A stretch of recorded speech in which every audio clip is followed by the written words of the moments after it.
Dream State 38 is all communication, and I use radio or forum theatre or documentary films. So the three different ways that I work. So I work with families who are at risk of having or being separated, and they come together with me, and I have a portable radio studio, which is all sort of bells and whistles and, you know, touch screen, and I work with the children and the adults together. And we create a radio programme. Actually, they create sort of 10-minute radio slots each family, but the whole point is that it's about building their communication. So I might use storytelling so that they learn how to do voices and things like that.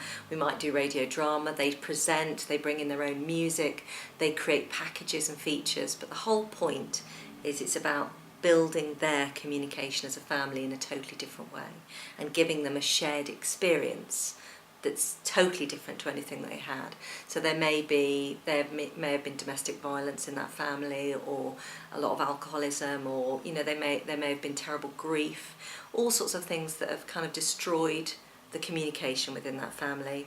And the radio has worked really well as part of that package for them then to kind of work together again, and all those families have stayed together and are communicating really effectively. So I've done 2 pilots now.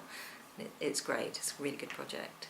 And in fact they did a live show here, they recorded the live show here, which was a collection of pre-recorded components of their family show, but they put together the whole thing with me in here, which was amazing, and they got such a kick out of that. And 2 of them who didn't absolutely were terrified. One in fact is agoraphobic. She now wants her own radio programme, and the other one wants to do their own radio show. So huge change. It's really effective, but it's got to be well planned.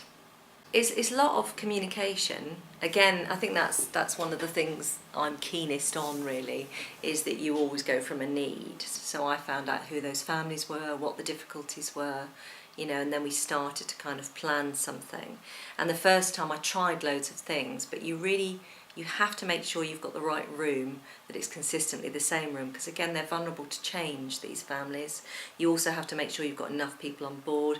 You have to make sure that there's food there at the beginning. You know, they've all come from school, and I'd have them all drawing on tables. There had to be a moment where they calmed down, and I brought in lots of sort of calming focus activities to move us on.